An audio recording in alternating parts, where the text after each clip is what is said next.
June 30th, 2021. Purr-fection Ocelot died last night. If ever there was someone who wrung every drop out of life, it was Purr-fection Ocelot.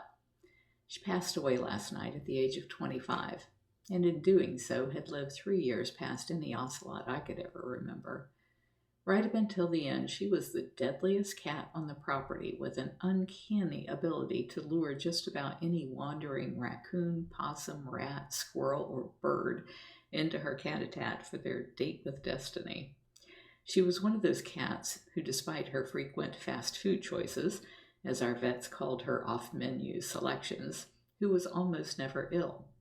When she vomited and then quit eating on July 27th, she was brought into the hospital for closer observation and medication. We knew she was near the end and called the vet to come help ease her over to the other side, but she decided when it was time to leave the night before.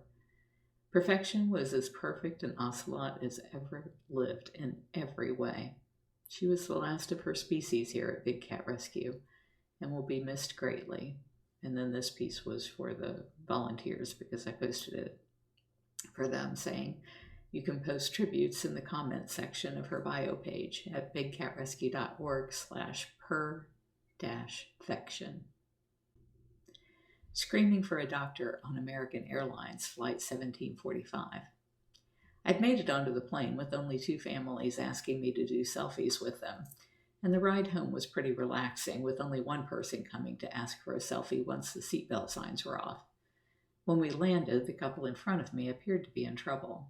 The woman couldn't wake her male friend, so I asked if she wanted me to start screaming for a doctor. I figured if he was faking it, that would put an end to it, but he wasn't.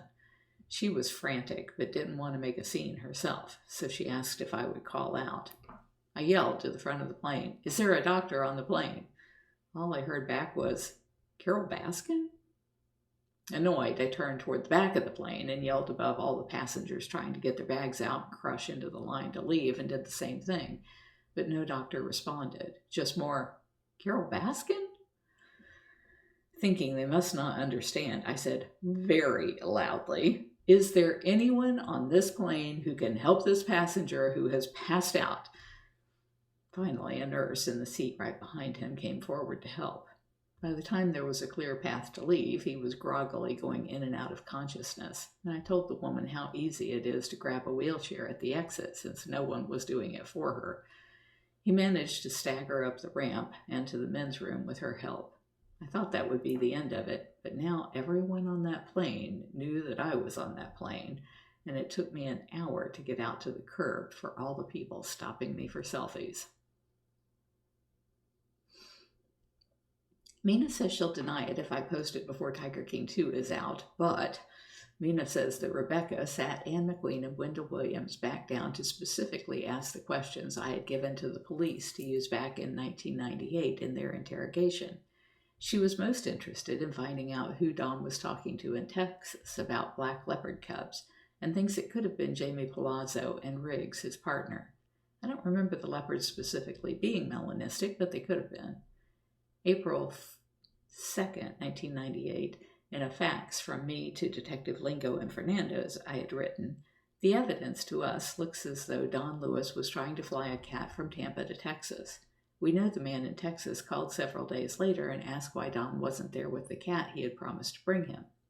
Mina said that Anne knew about the dealing and told Rebecca Chaiklin about it, which then led Chaiklin to ask Mina if there was any connection to Jamie Palazzo or James Lee Riggs, who were known leopard breeders and cub petters back then. All I could remember from Don's dealings in Texas was us flying out there in one of our planes and going to meet someone Don knew who had big cats. The place was a hunting ranch with fancy zoo surplus hoofstock that people could shoot in a pen for a price.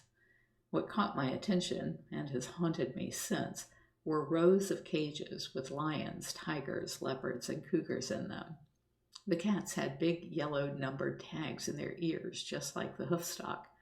I asked the guy why he had the cats here, and he dismissively told me they were his pets. The cages they were in were tiny, barren, and not at all how you would treat a beloved pet. Mina also said there is evidence of Anne investing with Don in Costa Rica, and she said, allegedly to Rebecca, that she was investing her family money and her husband's 401k. To my knowledge, Anne didn't have any family money, and I was trying to get her a modest raise, unsuccessfully, at the time of Dawn's disappearance. Her husband was a truck driver, so what kind of estate planning would he possibly have been doing? Mina said Anne was already working for Wendell Williams and Dr. Goldstein in January of 1997, and that she could prove it in the documents she was on with Wendy Williams. It now seems very suspicious that Anne maintained a facade of hating Wendell all that time if she was his business partner. I can still feel the tension in the air on that day that I was in the office to pick up documents after Dawn's disappearance, when Anne and Wendell found themselves in the same room with me. There was something I wasn't getting about their relationship then, and have only come to better understand in recent years after seeing the paper trail. Apparently, that trail led to Costa Rica too, which I didn't know until now if Mina is right. Mina says Gladys and the daughters are trying desperately to find some way to take the sanctuary property by saying that it was in the kids' trust before being transferred to the sanctuary. I don't remember that being the case, but even if it were, Don and I decided that the property should go to the benefit of the cats. By the time Don disappeared, he'd been estranged from his family for over a year and a half.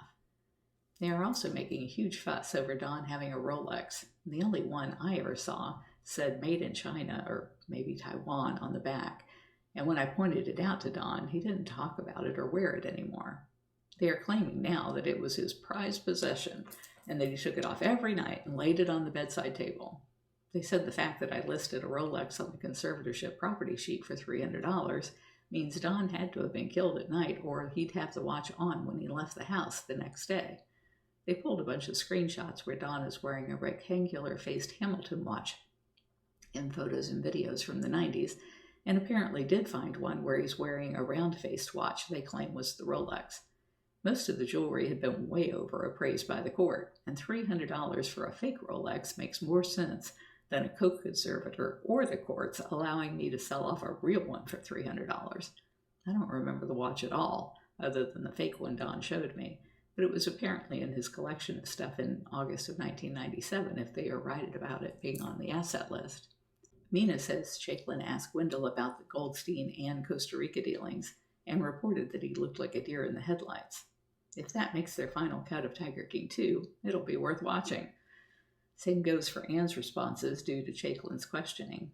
Mina says she believes that Donna Pettis is dating John Smith, Ripper Jack Media, now that her husband left her back on the day of the faked memorial for her father in August of 2020. Sounds like they haven't reconciled, and that could explain why Ripper is still carrying on like an idiot, despite his witnesses being proven liars. Mina says she's comparing Anne's talks online and Judy Watson's interviews and has found discrepancies in what they report from interview to interview. I don't know if I care enough to bother. I believe they are lying, and does anyone else even care? If you're enjoying my diary, please like, share, and subscribe. You can find other ways to connect to me over at bigcatrescue.org/Carole.Baskin.